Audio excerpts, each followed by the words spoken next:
Alex here with OKTV Today YouTube channel, back with another recap.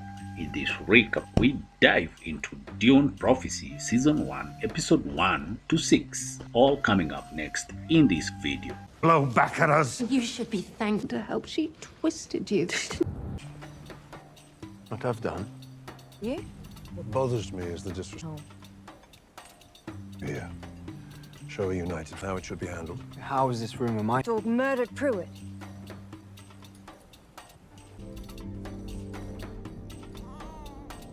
Born as expected.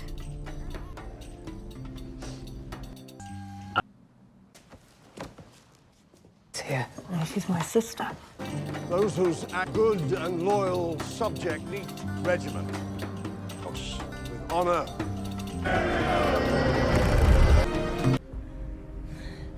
I'm Pruitt. The broken chain. Look into the palace.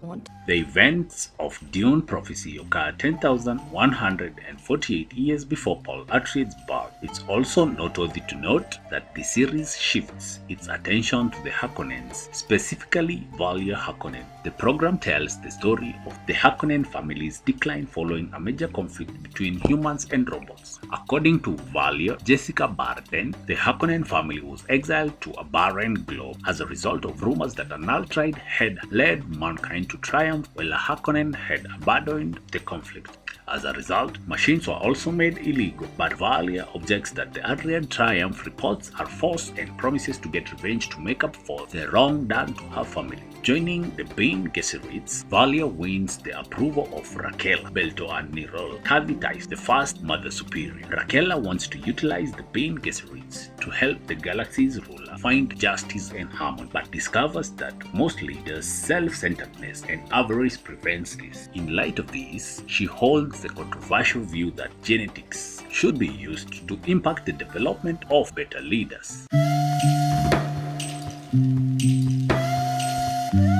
Valyr is in favor of the cause, while Dorothea, Camilla Bebot, Raquel's daughter and Reverend Mother, is against it. As she lies dying, Raquel summons Valyr and tells her of the apocalyptic prophecy that will transform the entire cosmos into ash and death. Because she thinks Valyr is the one who can see the burning truth, she gives her the autonomy to develop and protect the sisterhood. Dorothea and Valyr then have a violent power struggle, and Valyr uses a power known as the Voice to mind control Dorothea into murdering herself by stabbing herself with a knife. Soon later, the Bene Gesserits are taken over by Valyr.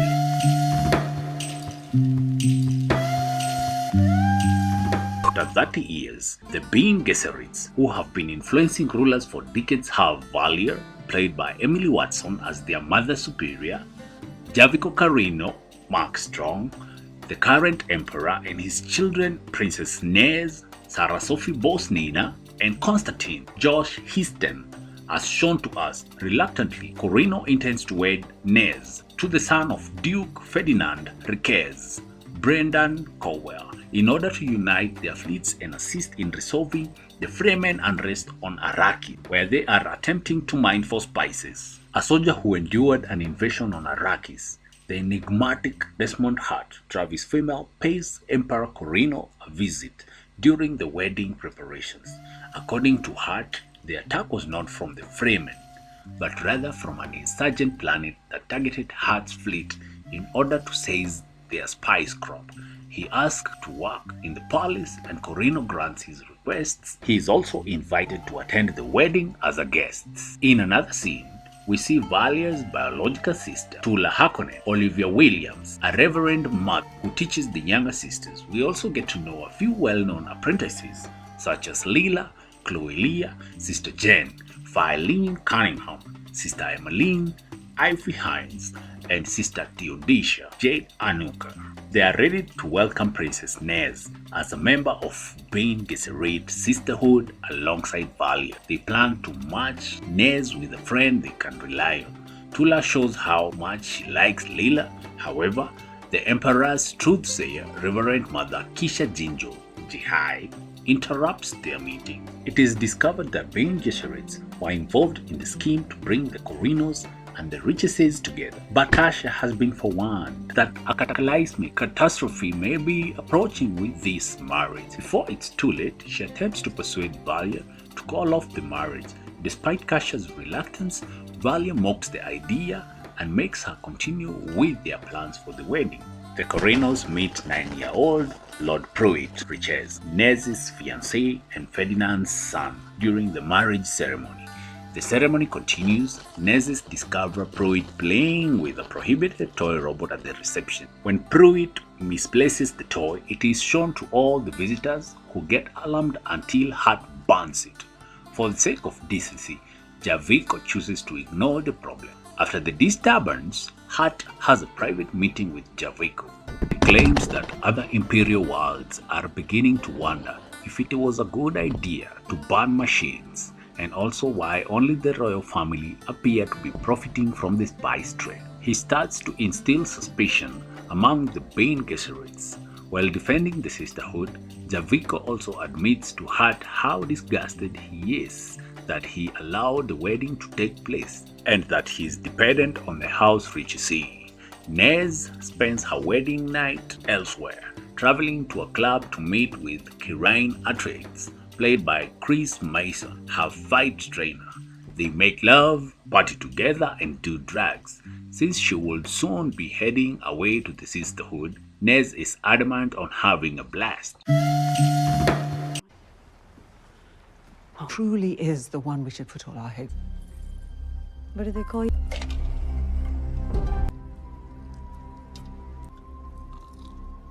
I'm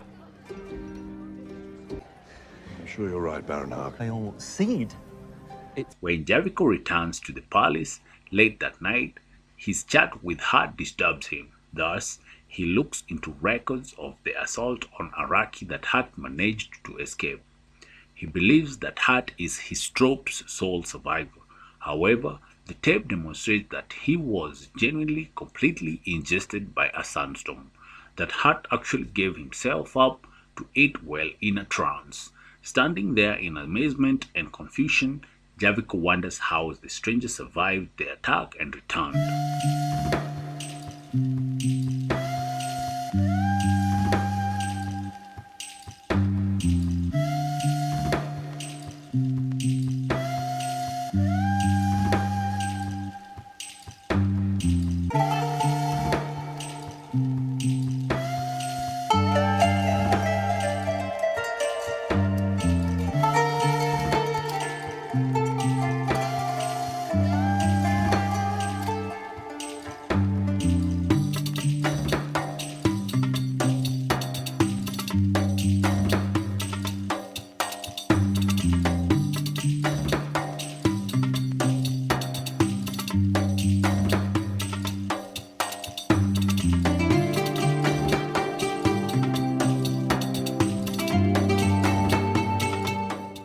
Hart locates Pruitt in parallel.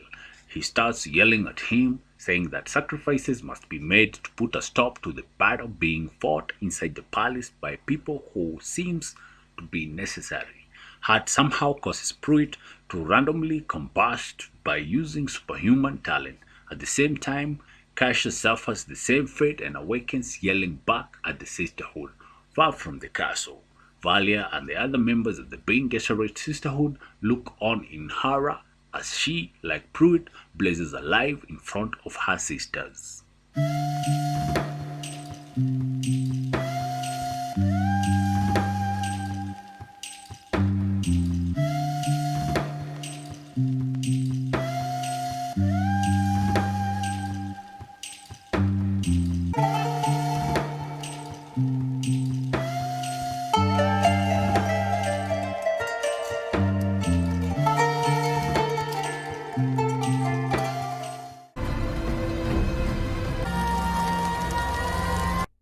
Dune Prophecy's second episode opens with the repercussions from Desmond's assaults. Once again, as more parts of the jigsaw are revealed and the situation becomes more exciting, there is a pleasant change in pace to everything. Heat source was internal. Whatever it was. The founding sisters were willing to die. Although there is no proof that an accelerant was used on the victims, the palace is aflutter with theories about what may have happened. But one thing is certain at this moment: it is most certainly not an accident when Truthsayer is killed just before a formal wedding. To try to address this, the sisters rally and maintain their vigilance. Seeing all this as the Mother Superior's prophesied warnings, Valia makes the decision to depart for Salusa's Secondus because she feels compelled to defend the princess. Valia talks to Sister Deodacia, who earlier in the episode promoted the assassination scenario before leaving. Now, death, as you arrive here at the pub. No. No. Here, Valia wants to become close to the princess and become her confidant by using the Decia. Jula's job is to persuade Leela to communicate with her ancestors. In the meanwhile, she might be able to answer their questions. Valia is certain that the girl will succeed if Tula guides her, but Tula is obviously torn about this. Here, she will let Lula make her own choices, unlike her sister who will impose her will.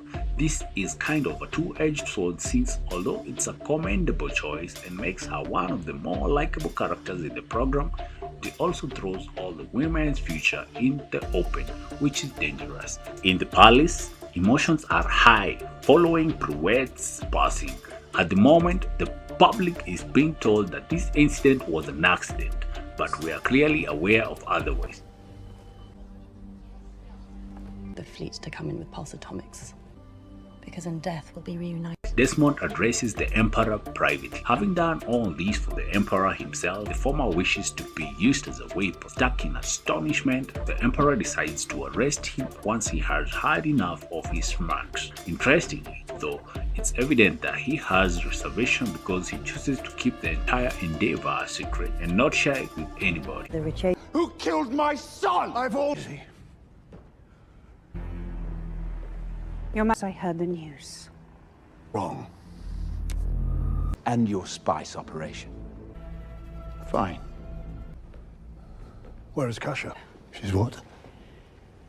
Although Pruitt's passing scarcely affects Nez, she nevertheless recognizes that it is a tragedy. She realizes that the true power in this situation is who controls Araki, yet she nonetheless sneaks in a sexual encounter with Constantine. The Empire is under the sway of the spies. Because she's not only using Constantine to satiate her cravings, Nez is cunning in this situation. Additionally, she receives information from him, including a hint of Desmond's incarceration.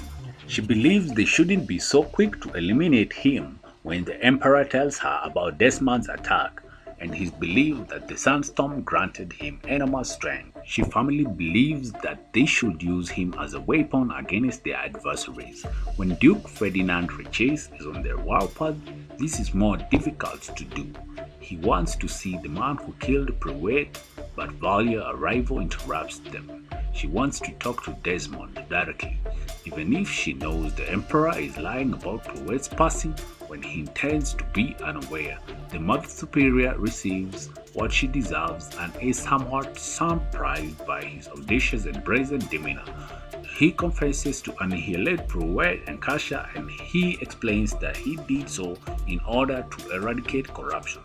Desmond's desire to approach the throne is evident, but Valia is unsure of how to deal with him at this time. She is uncertain, though, that she will meet with one of her connections to talk more about this.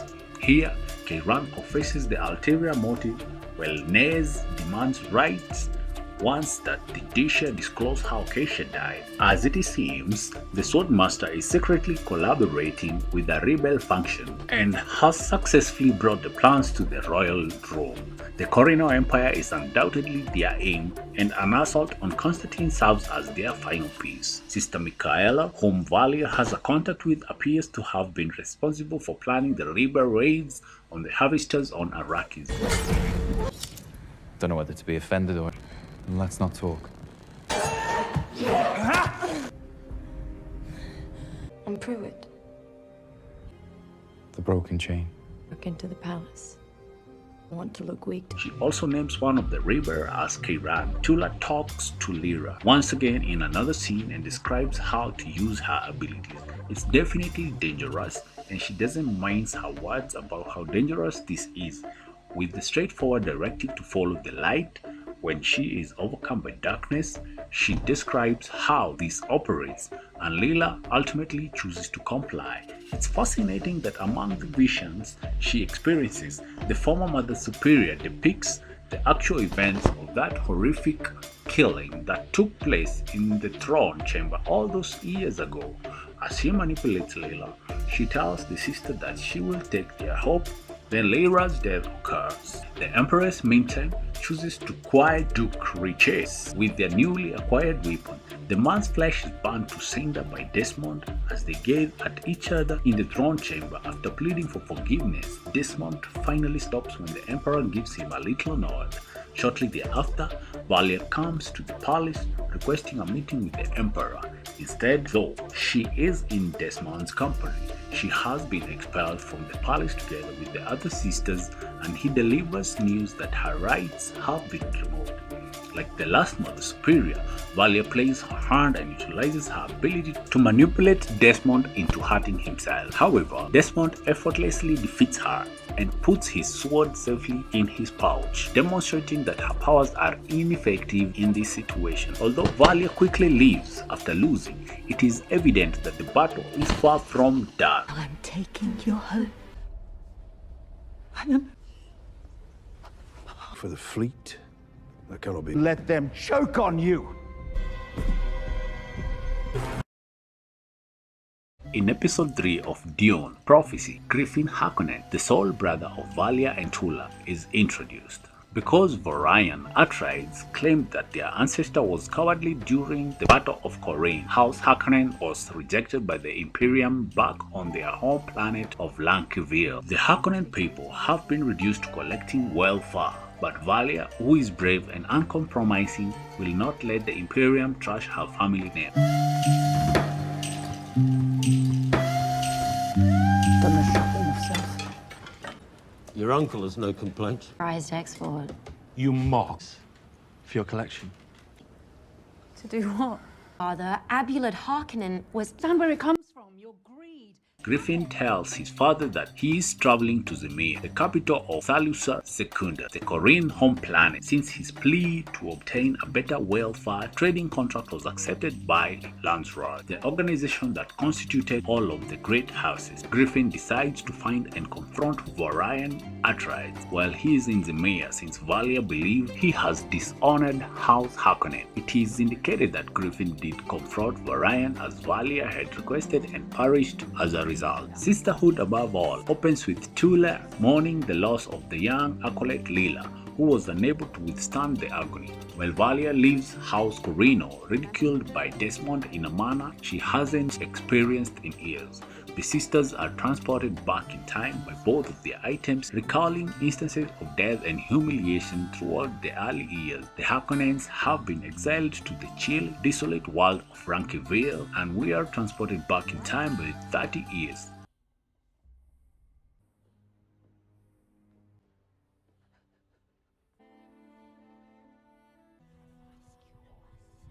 With aerial pictures of white beaches covered in whale corpses being dismembered by fishermen, this work is breathtaking. In their meal with their family, Valia and Tula allude to the Harkonnens' history by claiming that their ancestor was a military hero who attempted to avert a genocide, but that Vorian Atreides' falsehood led to him being called a coward and the family being exiled to Lankaville. During the Bolterian jihad against artificial intelligence machines, Vorian Atreides and Abelard Harkonnen, who had previously been allies, fell out after the brutal Battle of Corrine. This is the history that isn't completely explored. Abelard disobeyed orders, and Vorian made a decision that would murder millions. Similar to what happened in the Hiroshima, the Harkonnen Atreides enmity began when he was called a coward. Thus, the Atreides are revered soldiers who serve the Empire, whereas the Harkonnens languish without dignity on the Lankaville. While Valier's family has accepted the outcome, she hasn't. I don't want to just put up with it. It is a sickness to be complacent. We shall all be affected, as well as those who follow us, if we do not take action right away, she warns. Her brother Griffin is told by her vile mother she is a wolf, and if you are not careful, she will devour you. The wolves in the title episode 2, the two wolves, are not known to us. However, as this episode also described Tula's adventure, you could be mistaken if you assumed the second wolf was Desmond Hart.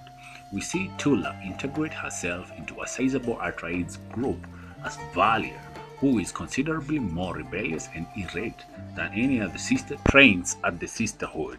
After toxic exposure and killing almost 24 Atreides members, Tula has a love connection with Ori Atreides, a young ancestor of Orion, and uses a relatively quick and painless poison to kill Ori. Tula saves a young Atreides kid who could very well be Kairan after killing Ori. She spots a legendary black bull as she gazes up to the top of a cliff. He witnessed Tula's ferocity. In a little cottage, she diverts Ori's attention. They make love, he pops the question, and she even identifies herself as a Harkonnen. He still wants to be with her, put an end to the conflict between their families in spite of everything. However, when he looks at the dead bodies of other Atreides, Tula stabs him with a poisoned needle. I hate you. Century ago should bleed into the... Griffin will still be dead.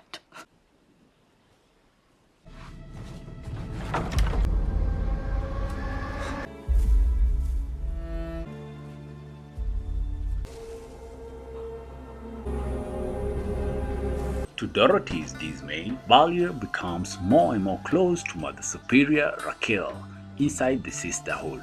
Although we already know from episode 1 that Valier would murder Dorothy and seize control of the sisterhood, this episode gives us further insight into the two possible directions the organization may have taken following Raquel's passing. Since the truth is a potent instrument that the houses they serve for may use against them, Valier questions if truth-sayers should always speak the truth. However, as Dorothy answers, who is to decide how to apply the truth? In Dune Prophecy, back in the present, Valier pays her elderly uncle Ivanji Harkonnen and nephew Harrow Harkonnen an unexpected visit. We have to make sacrifices, she adds in the elevator on the way up to Ivanji's house. Above everything, sisterhood. Before anything further can happen, the scene ends and the show ends.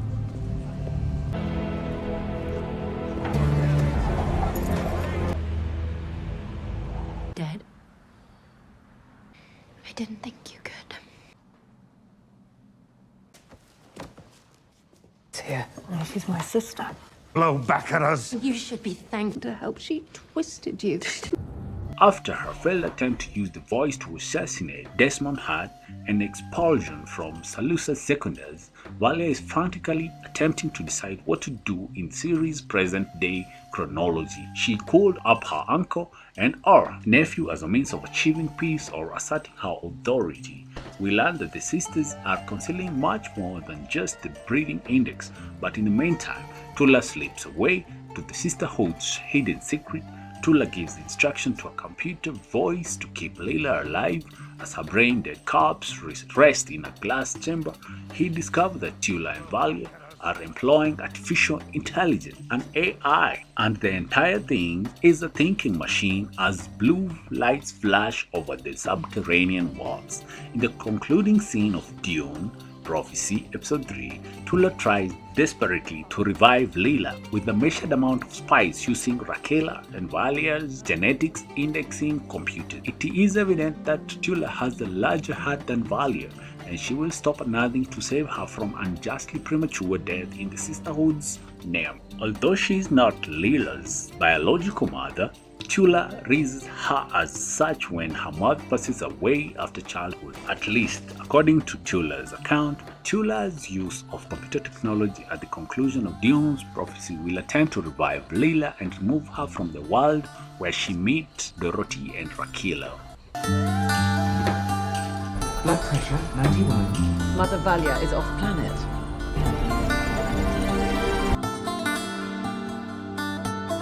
The primary antagonists of HBO's fantasy drama series Dune Prophecy, Desmond Hart makes a triumphant comeback in episode 4 after being entirely gone in the previous episode. He then causes quite a disturbance at the meeting at the Langsrod.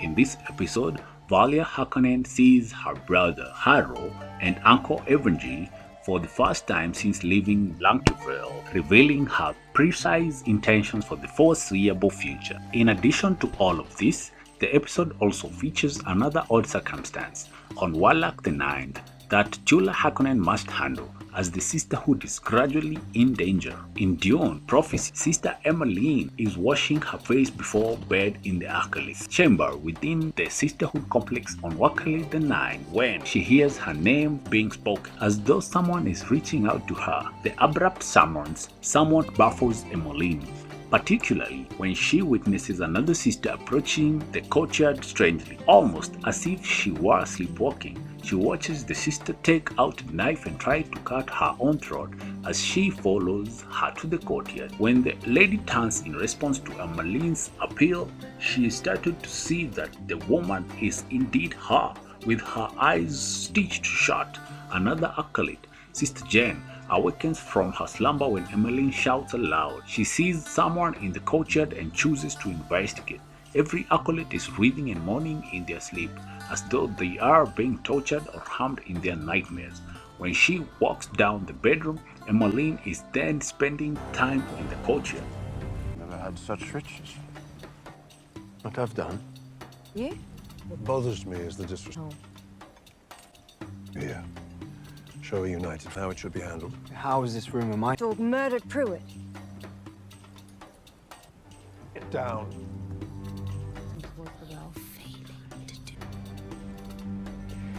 Over the death of our founder. Let's all get back to our studies. Everyone is. I didn't have one. Did you stir up hysterics? In contrast to the previous scenario, the sister Emmeline is standing alone in the courtyard and something is causing her to hold a knife to her throat and nearly commit suicide while dazed. The next morning, the event is reported to Reverend Mother Tula when Jen swiftly steps in and saves Emmeline's life by rescuing her from her trance. The most peculiar aspect of the case is that, with the exception of Jen, every acolyte in the room had reportedly experienced the identical nightmare, in which they were terrified to death by a monstrous creature. Tula thinks this may be a prophecy or some sort of premonition, and it seems like Jen was excluded from the complex nightmare vision just to keep Emmeline safe and make sure the sisterhood was worried about the situation. Despite Sister Velas's advice not to pursue the meanings of dreams, Tula chooses to use the magical abilities available to the sisterhood to look into the occurrence further. After gathering all the acolytes in one of the classroom-like chambers, Tula administers a dosage of hallucinogenic spice and instructs them to sketch anything they saw in their dreams. In a trance state of mind, the students follow the instructions and begin sketching on the pads that are placed in front of them. At first, each drawing's content is distinct. This suggests that before collective nightmare overtook the sisters' separate mental state, each of them had begun to dream about diverse things. In this nightmare, they all saw visions from a huge desert before being terrified by what appeared to be enormous sandstorms. Uncertain. Yes. His rule. Soothsayer. You must already know. Extend a formal invitation. Harkonnen dutifully accepts in a source of concern. Then you... So will it be House Harkonnens? Avila enters the chamber while this strange study is going on and urges Tula to halt it right once and for all, since it could endanger the acolytes. Even though Tula doesn't want to take Avila extremely seriously, she knows that she has essentially worked out what the nightmare is about, so she tells the acolytes to stop, only to shortly learn that she can no longer control them. The acolytes continue to sketch and scrawl despite her repeated orders to stop, yet it is clear from their expression that they are utterly scared of something. All of the acolytes' final vision before they awaken is one of complete darkness with two vivid blue eyes in the center.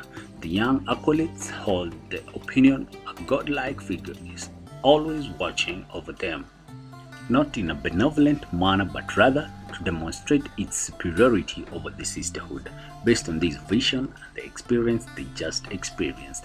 There is a lot of difficulty ahead for the sisterhood, as evidenced by the fact that the acolytes can only awaken when permitted to do so by the same thing that gives them the nightmare. Surprisingly, Raquel, Vito, and Ral had a vision on her deathbed that is identical to the sight of the blue eyes gazing out from darkness. This vision will play a significant role in Dune prophecy. For now, Tula spends some time alone in the genetic repository within the complex in an attempt to gain a better understanding of the nightmare. In this scene, she appears to experience a terrifying vision in which she sees Jen pursuing her to the archive and doubting her intentions for preserving Lila's lifeless body. Tula takes a malevolent turn and slits Jen's neck to kill her, but when she awakens, she discovers that the murder was also a part of the vision. As she approaches the front of the archive, it becomes clear that Lila has truly recovered and is moving around like a typical human person. She then notices that the machine where Lila had been held is now empty. Episode 4 of Dune Prophecy also reveals that Tula's belief that the young acolyte is the twice-born person indicated in the prophecy is the reason she resurrected Lila rather than letting her die. This indicates that Tula thinks Lila has the ability to protect the sisterhood from the terrible threat. Valia Harkonnen had journeyed to a distant past of the world to meet up with her uncle Evgeny and her cousin brother Harrow. After the conclusion of Dune Prophecy Episode 3, given Valia's cunning and distaste for her relative, it was obvious that she had only returned because of a plot in the works. Episode 4 now reveals her exact motivations. Due to her final encounter with Desmond Hart, the Mother Superior was now prohibited from entering Emperor Corino's fortress, and it seems from entering the Imperium. However, Valia feels that she must attend the Great House's gathering at the Landsroad. It would be challenging to do so unless she goes as an engaged house servant's truthsayer.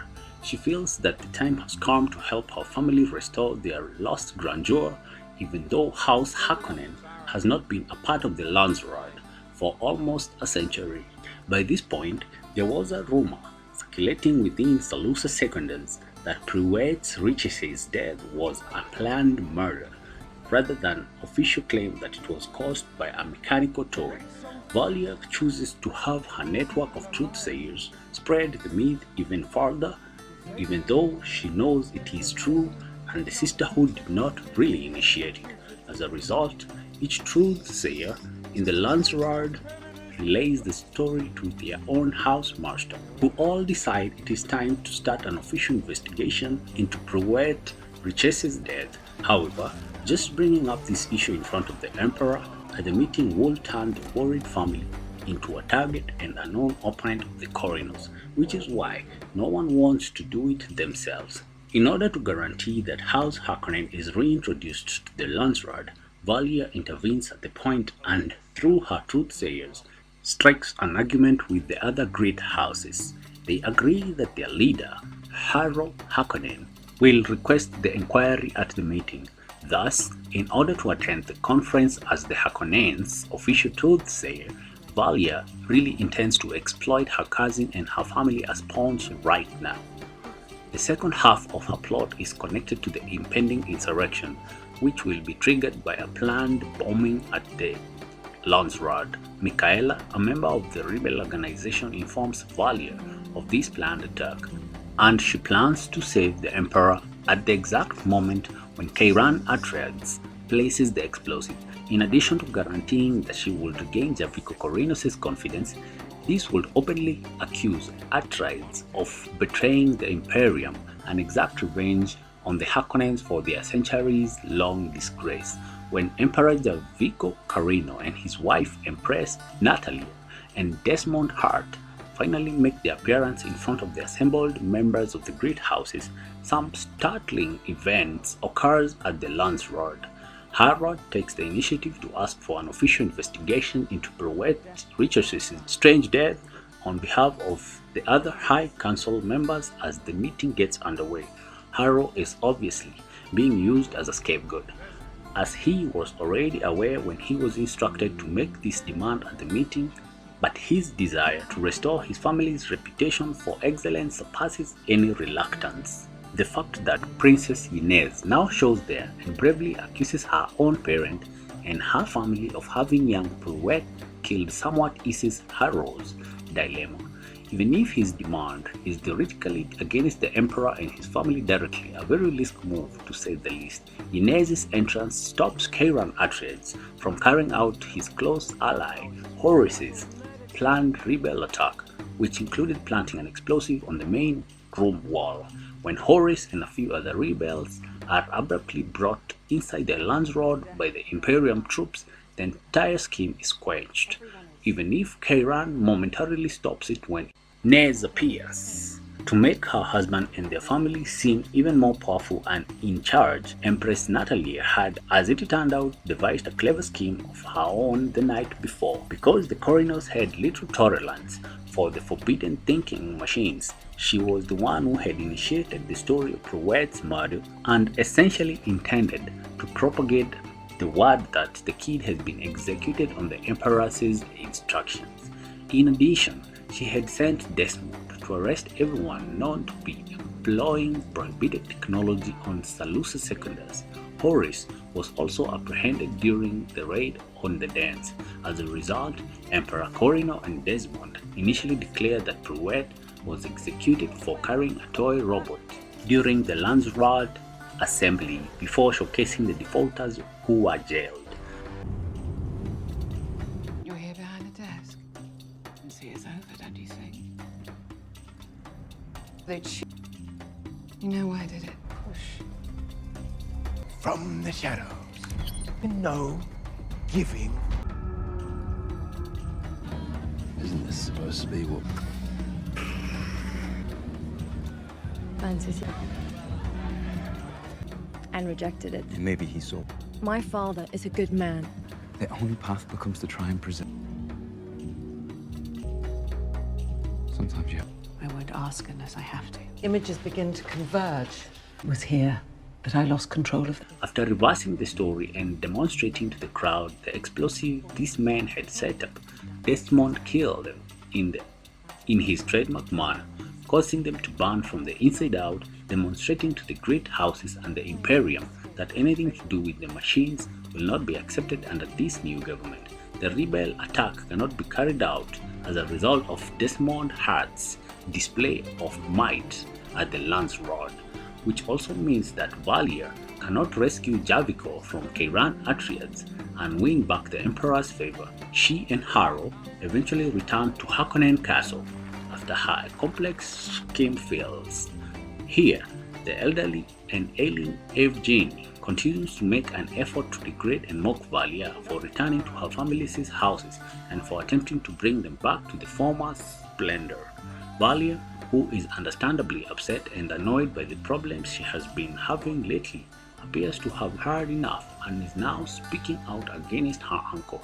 She now understands that there is no need in keeping Evgeny around after being humiliated and referred to as a wicked sorcerer several times by her family members who never heard her aims or her bravery. As a result, Valier takes away Evgeny's inhaler and causes him to pass away slowly and painfully. It is noteworthy that Sisterhood Theodosia, Valier's companion, had repeatedly refused her request to employ some of the deadly powers she had, even though Valier explicitly said that she had brought Theodosia along in her hopes that she would make use of her magical abilities. The young occultist is refusing to cooperate. Theodosia claims that she has only ever used her ability once during her early years, and she has no desire to do it again, either because she feels morally hesitant about using it or because it causes her a lot of pain and exhaustion. In any case, she continues to refuse until she overhears Valier and Evgeny's talk at the very end of Dune Prophecy, Episode 4. Theodosia develops empathy for the Mother Superior after seeing how her family members constantly denigrated her and blamed her for all their issues. She then makes the decision to assist Valier in regaining her influence and makes use of her extraordinary ability to benefit both the Sisterhood and Valier. Theodosia's power of physical evolution is revealed, and when she physically assumes the appearance of the deceased Griffin, Valier will undoubtedly find great use for this ability as she continues to make sure Desmond Hart is unable to do anything major against the Sisterhood in the next episodes of Dune Prophecy. Desmond gets ready and presents his troops to the Emperor at the beginning of Dune Prophecy's 5th episode. The Emperor then addresses them all about upholding the morals and declares that this special regiment under the command of Desmond is to serve his household and to put a stop to disloyalty. Desmond gladly complies, and eliminating his house's opponent is the first thing he does. But Francesca, one of the truth-sayers, arrives to visit Constantine. Tension between her and the Empress are evident, and she is here to visit her son. Speaking to his mother, Constantine mentions the death of their old Imperium truth-sayer. Harrow visits Desmond and apologizes for what transpired in the throne room while they converse. Harrow wants to attempt to put things right and dismisses it as Valier's bad advice.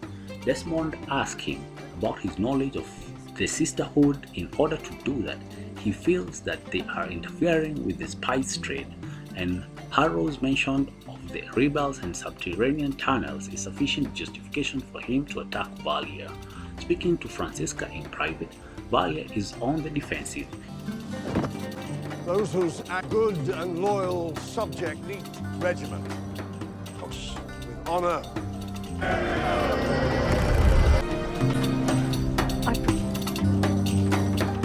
It turns out that Valier herself transported her to the planet, not Constantine. She acknowledges that in order to try to remove Desmond Hart, she needs assistance. Francisca can lead the Emperor back to them, as he is rejecting a truth-sayer in the palace. Desmond quickly locates Kairan and, grinning, convinces him to come assist in putting down the rebels. It's unknown at this time if he is aware that Kairan is a rebel, but for the time being, he is safe. However, Kairan is startled and talks to Michaela right away, urging her to go and get off planet. Noting that she has been doing this for a lot longer than he has, she chastises him. She is really prepared for Desmond's arrival with a backpack full of explosives.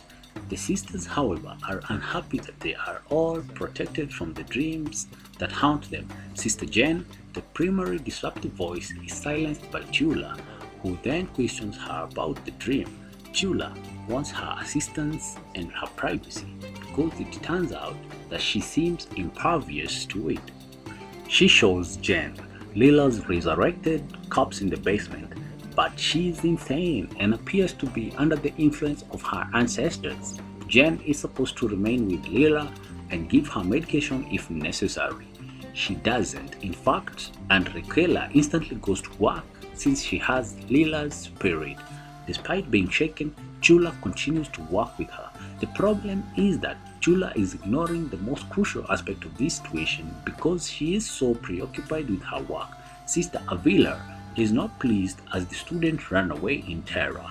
She is even more astonished, though, when she learns that Layla is still alive, that Raquela's ghost has taken possession of her. Although Chula says she is taking these actions to safeguard the sisterhood, it is obvious that their relationship is at best shaky. Desmond enters the underground passageways and begins his raid on the rebels. Together with Michaela, Kairan fights through the guards and escapes just as the location is rocked by a huge explosion.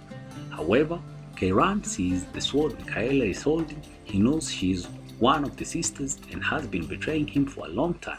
Consequently, Kairan decides to go it alone and separates from Michaela. You have? During the war, sister? acrimony between us will be forgotten. What are you up to? You've wanted this your entire life. I ship departs in a few hours. It's the Langevale. Desmond Hart to the rebels. Non-physical bond that never... Tuned with some Desmond escapes the explosion by protecting himself from the most severe effects. He does, however, spot a garment that appears to allude to a prior aspect of himself. Michaela looks it over and finds that he's not in the debris either. She then informs Valia of the dreadful news. Michaela was only a diversion while Francisca did her magic, and it appears that Desmond has a backup plan. Michaela receives instructions to relocate to the safe house on Arrakis.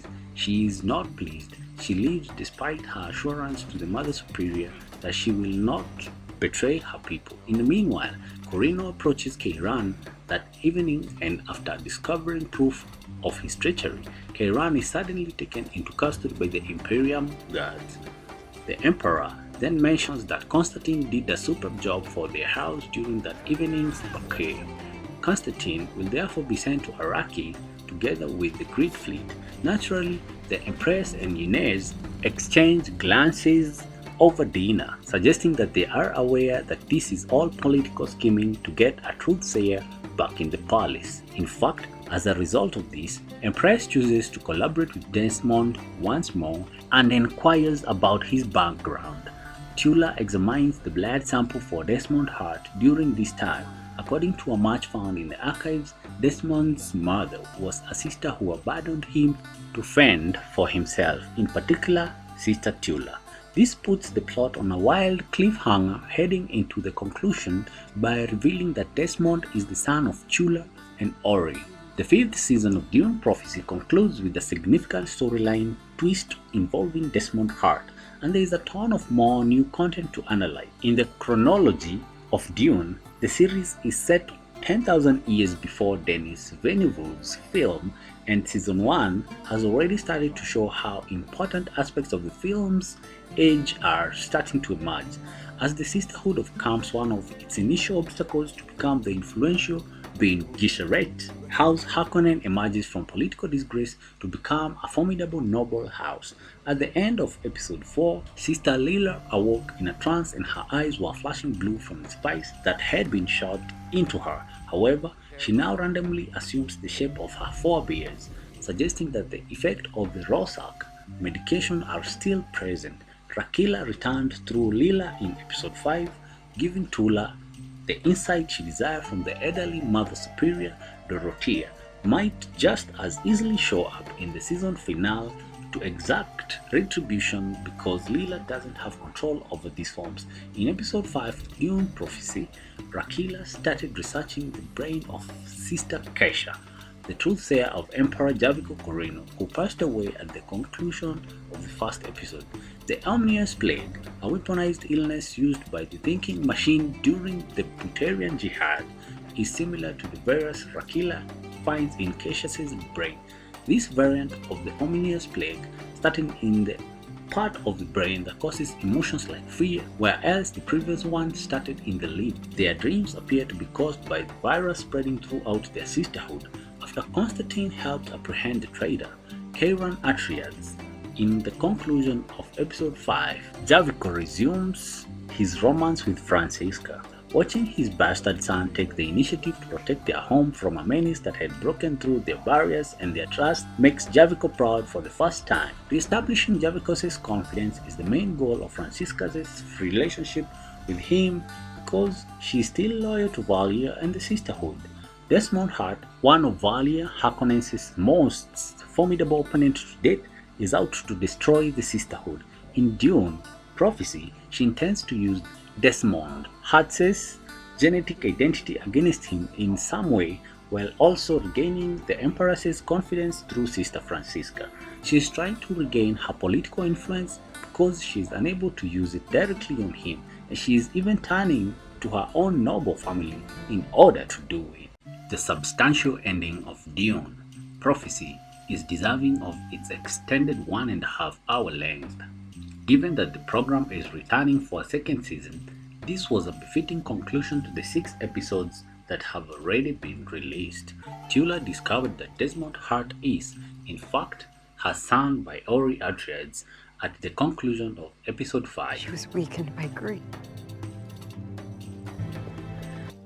She finds out more at the start of this one about how he's using his mind to burn people alive. He's employing a machine virus that a Bene Gesserit sister should theoretically be able to transform in the same way that they transform the water of life, meaning they can make a remedy. Equipped with this knowledge, Tula makes the decision to go from Wallach, the Ninth, and head to Salusa Secundus in order to face her long-lost son. It seems that she departs without offering the other sisters any advice. The question is Physical contagion. It means we can transmute. I'll do that. I am uniquely qualified. The Bene Gesserit school devolves into anarchy when Tula is absent. Sister Jane is persuaded to relax her shackles by Sister Lila, who awakens from her sleep of spice torment. However, it isn't Sister Lila, as I believe most of us suspected from the beginning. It's Sister Dorothea, the zealot against thinking machines from Valia, murdered just before she was promoted to Mother Superior. Dorothy had previously intended to destroy Mother Achilles' breeding program, since it depended on thinking robots, and she hasn't altered her intention just because she is now living in her granddaughter's body. According to Dune legend, abomination is the state in which a person is taken over by the thoughts of one of their ancestors. By Paul Atreides' time, it was prohibited, and we could be witnessing why. Following her release from her bindings, Layla starts exposing secrets to everyone in the school, even the other religious types. Using an axe, she empties the large pool in the school courtyard to discover a collection of bones at the bottom of the breeding program. Last week, we left things with Kieran Atreides in Suspense jail for his role in the rebel attempts to blow up the Lance Rod. Princess Nez doubting her family royalty. About a thinking machine on a nanoscale from your son. Eliminating that tumor. Emperor Corino falling in love again with his Bene Gesserit mistress Francisca, his wife Natalia furious, Desmond Hart forming a partnership with her to fight back against the Sisterhood, and Valia waiting on the other sideline. Nez first attempts to escape Kiran from custody, but Natalia catches her and takes her own daughter into custody.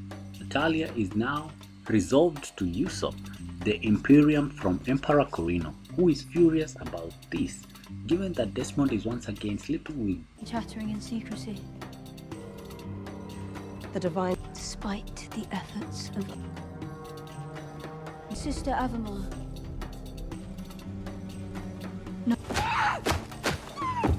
Bene Gesserit, which it is easy for her to turn him against him. This leaves the Emperor quite bewildered. The scene is entertaining and features a lot of cool, collected sass from Emily Watson. He turns to Valia as a potential ally, but she is down with him too. At his invitation, she marches into the Imperial Palace and sits directly on the Golden Lion throne, telling him directly that he is a weak, erratic, and changeable man whom the Bene Gesserit have been controlling since before he was even born. When Valia uses the voice to turn the gods against one another and liberate Princess Nez, whom the Bene Gesserit has been preparing to take the throne for decades, the Emperor responds, just as she had hoped he would. He has her imprisoned and sent to the suspensor cell. As anticipated by Dune aficionados, the objective is to replace Nez with Sister Theodosia. However, this is complicated by Nez's resistance to live without Kailan. Keep in mind that she possesses the capacity to change her appearance, which we discover is a product of experimentation by the Bene Tailalax. Ultimately, Valia agrees and makes it a last-minute tweak to the plan. Valia has given Francisca the order to assassinate Emperor Corino. Since that Natalia and Desmond have forced him to the sidelines, it seems as though he would be a helpful friend, but it will be difficult to stop her once Valia has decided on a strategy. In any case, Corino is confused because Valier revealed that his life, including his love for Francisca, was the product of several manipulations by the Sisterhood.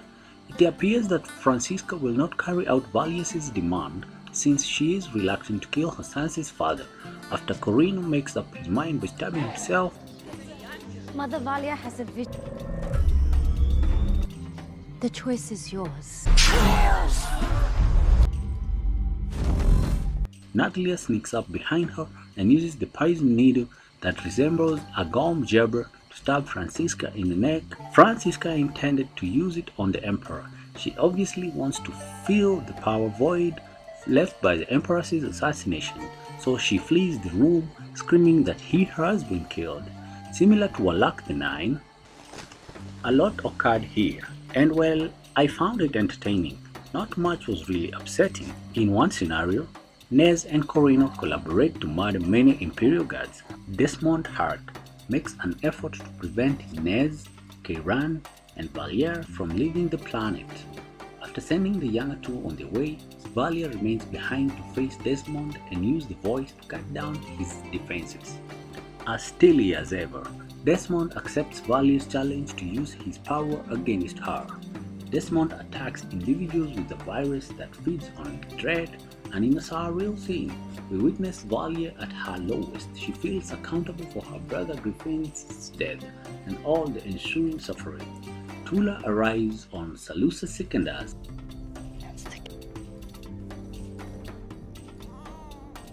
Born as expected. At precisely this moment, in a perfect coincidence that is pretty absurd when you consider it, but that occurs frequently on television. She holds her sister in her arms just as she did when they were girls and uses her voice to help her through the ordeal while Valier is suffering from the spice. In essence, Tula is reciting an early form of Being Gesserit litany against dread when she advises Valier to let the fear flow through her. The final version of this litany will say, "I must not fear. Fear kills the mind. Fear is the tiny death that results in complete annihilation. I'll confront my fear. I'll let it flow through me and over me. I'll turn my inner sight to view its cost. After its burst, nothing will remain where the dread has vanished. I'll be the only one left." As fearless a person as you'll ever meet, Valier overcomes her fear and is rewarded with a glimpse of reality. Someone used a thinking machine to transform Desmond into a human weapon. There is a rather gory shot of the thinking machine pulling Desmond's eyes out of his skull, doing something to his optic nerve, and then pushing it back in. He appears to be unaware that any of this has occurred to him. All of this takes place as he lies on the ground in agony. Keep in mind that he loses it when he uses his power. Tula is left to make decisions regarding her son as Valier quickly leaves to accompany Nez and Kairan on their journey off planet.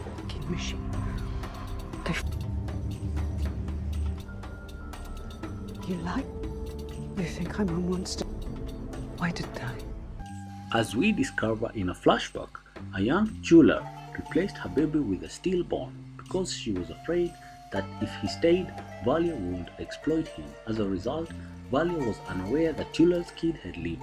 Despite the fact that Desmond and Tula never speak to one another, they do embrace. However, he issues an arrest order for her. If you like this recap, make sure to check out the OK TV Today's YouTube channel, where we have hundreds of recaps just like this. Make sure you subscribe and click on that bell so you'll get notifications.